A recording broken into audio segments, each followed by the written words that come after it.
का भेष बनाओ, देवसेना पर बहुत जचेगा। कार्तिक भगवान का भेष इतना नहीं जचेगा देवसेना पर। तो फिर कृष्ण भगवान का भेष बनाओ।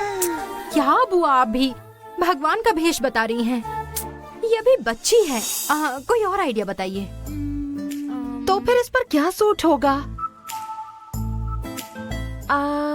हाँ, शिव शंकर बना दो, वो तो इस पर सूट करेगा।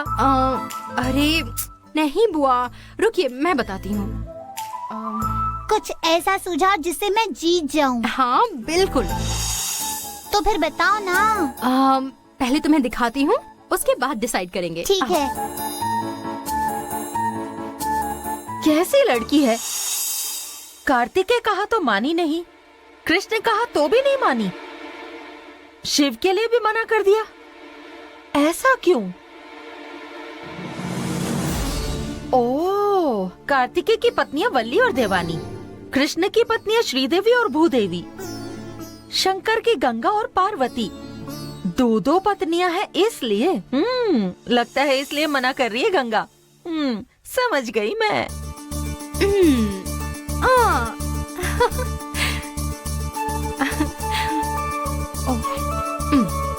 ये लो।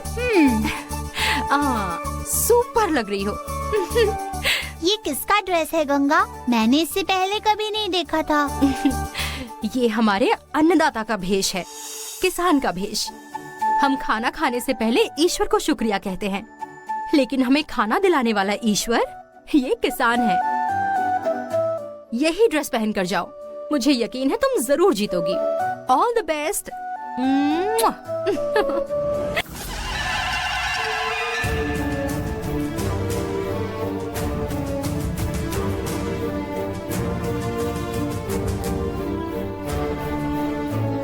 माता कमला देवी, नंदिनी को ढूंढने की खातिर दर बदर भटक रहा हूं मैं।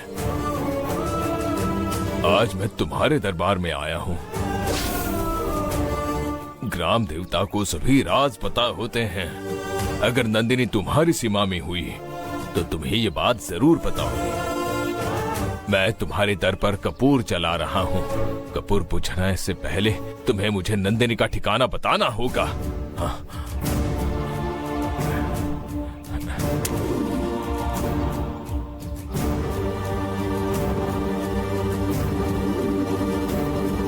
बताओ, कहाँ है मेरी नंदिनी?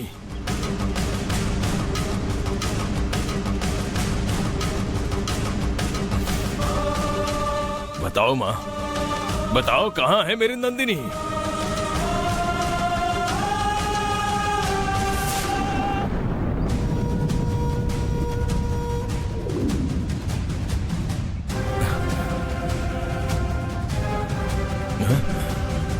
मैं बताती हूँ। तुम्हारी नंदिनी इस वक्त कहाँ है, ये मैं जानती हूँ। नंदिनी को तुम कैसे जानती हो? क्या जानती हो तुम? वो कौन है, कुछ जानती हो? मैं एक योगिनी हूँ।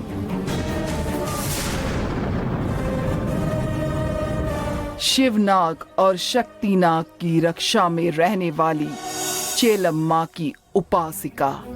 शिवनाग और शक्तिनाग तो वन देवी की रक्षा करते हैं ना? चेलम माँ का जो प्रकट शटल है वही तो वन मंदिर है। वन देवी ही चेलम माँ है। वन देवी का वंशज मैं हूँ और बरसों से उसी की पूजा करता आ रहा हूँ मैं। कुछ भी कह रही हो। तुम्हारी वन देवी का स्वरूप मैं तुम्हें बताती हूँ, पहले वो सुनो और फिर बताओ। तुम्हारी वन देवी हरित पांचू का रूप है ना? मंत्र तंत्र उसका सर्वस्व है। हाँ। सुहासिनी मूर्ति जा है ना? हाँ बिल्कुल। दुष्ट राक्षसों की वधिनी। हाँ। रुद्रानंद मोहिनी है ना? हाँ है। दाभार काबालिनी है ना? हाँ ऐसी है। पशु पावन नेत्र की है ना? हाँ है। नाग पूजा प्रिया है ना? हाँ बिल्कुल बिल्कुल ऐसी है।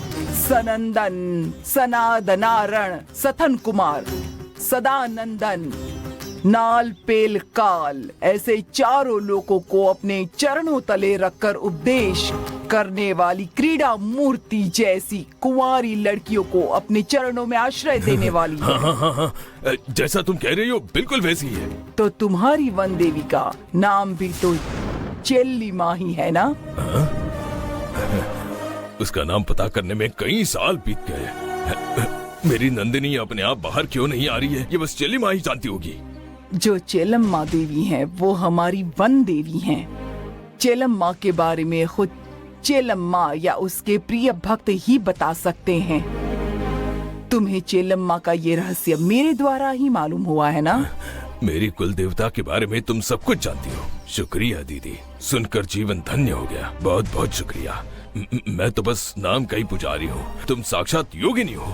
तभी तो जो मुझे नहीं पता था वो तुम सब जानती हो। तुमसे मिलकर बहुत खुशी हो रही है।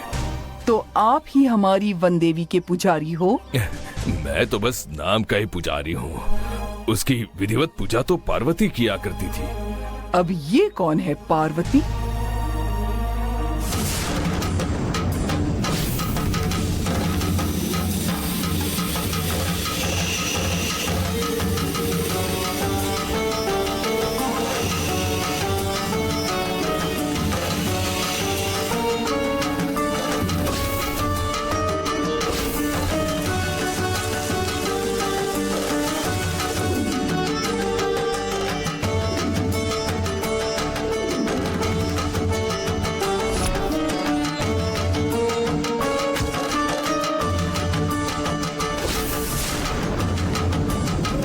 मतलब पार्वती ही शिवनाग थी। शिवनाग होने वाली पार्वती की पूजा रुक क्यों गई? वन देवी की रक्षा करने वाली पार्वती दीदी अचानक कहाँ गायब हो गई?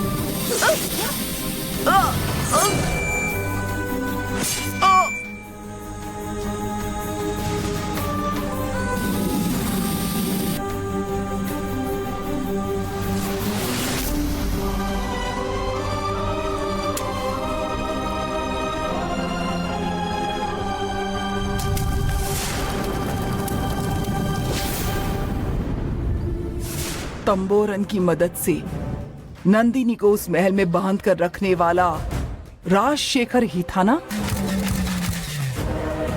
तो फिर वो काल चक्र भी उसी के पास होगा। हाँ है, वो भी उस पापी के पास ही है। क्या तुम उसे जानती हो? बहुत कुछ सुना है। उसके बाद क्या हुआ ये बताइए। किसी कुंवारी लड़की का खून गिरा तो ही वो बंधन टूटेगा।